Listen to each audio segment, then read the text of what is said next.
this is cool. So what I built here, and it's not the fact that I built it, right? It's how much it cost me to build it. So obviously we got this. Okay, well actually it's not obvious, is it? The case, there's loads of tape because I actually broke the case. But this is 3D printed using a resin printer. It probably cost pence in terms of resin, right? And so what it is, okay, let me pull this out. So you can see inside there are 6 USB sockets, and if I turn it round, there's another 6. So this has 12 USB sockets. Inside this part here is the actual mains bit. You've got the input going in there, and I put tape in there because I didn't want things to short out. And then this is a PCB which I've made where I mounted the stuff on. Can I actually bring it up? I might actually have. Just give me a sec because I'm just watching a bit of Sabine there. Yeah, it's here. So we have the so that's the actual circuit, and you can see there, you see I've got, oh, sorry about the light, let me turn the light off. Okay, so you can see here, it's quite dark actually, isn't it? Yeah, basically plus and minus, the image is reduced, but basically these are USB sockets. You can see it's got 6 of them, right? And each of the USB sockets is actually a double socket, so there's 12 altogether. And this is the layout of the PCB, which is inside, which is that bit there, which I created on a CNC mill, which is, I have it here. It's buried under a load of stuff. But come on, give me the light thing. It's buried under a load of stuff, but you can see, oh, there's another version of it. Yeah, so I've made it using this, and I've 3D printed the case using my Elegoo, my Elegoo 3D printer, and that's the cleaner and curer. Some parts have been printed using the Ultimaker that I have. Now obviously these things aren't cheap. This was originally £2,000. I think you can get them for much less now, but originally it was £2,000. That was I don't know, it's about 150 plus I think about 70 for that. And then there's obviously the materials.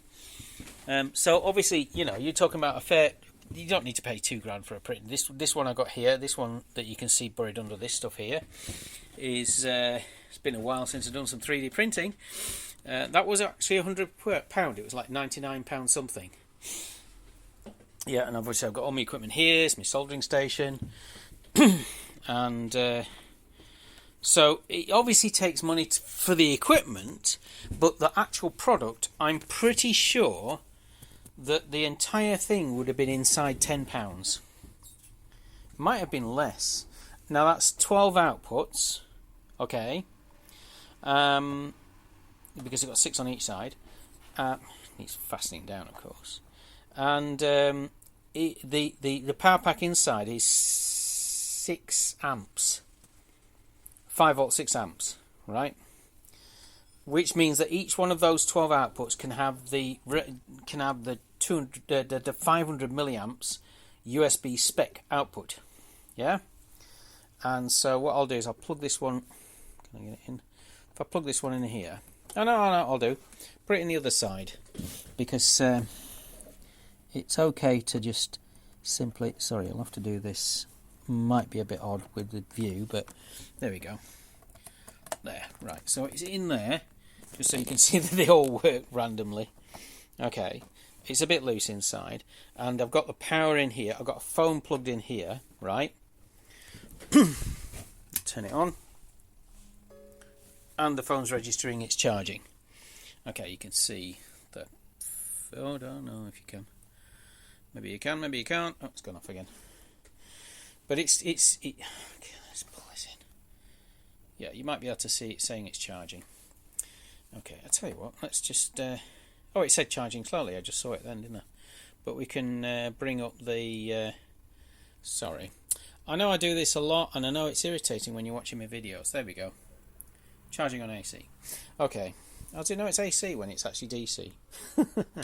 And you can see I've got a light here. Okay, so this entire thing, I'm pretty sure you can build inside a tenner. right?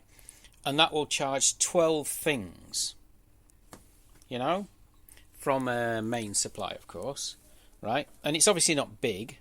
Now, okay, I've got the tape on it and stuff like that because the case was printed with a resin printer, but the base plate, and there's an actual separator in there as well, was printed with the 3D printer. I think they were different printers as well. So they kind of don't fit, but, you know, if I was doing it all with the same thing, it probably would have fitted fine. So, you know, this obviously works, and this is something that can be mass-produced relatively cheaply with... Oh, and I forgot to add the price of the... I think the mill cost me about 170 for the circuit boards. The circuit boards themselves, you get them in packs of 10 for a fiver or something. Yeah, 50p each. These sockets were like, you get a bag of these in 50s or something, and they're like a couple of quid or something stupid. The bit that's inside there, which is the power pack, I'm pretty sure it cost me about £3. So it might even be inside a fiver, I don't know. Very cheap.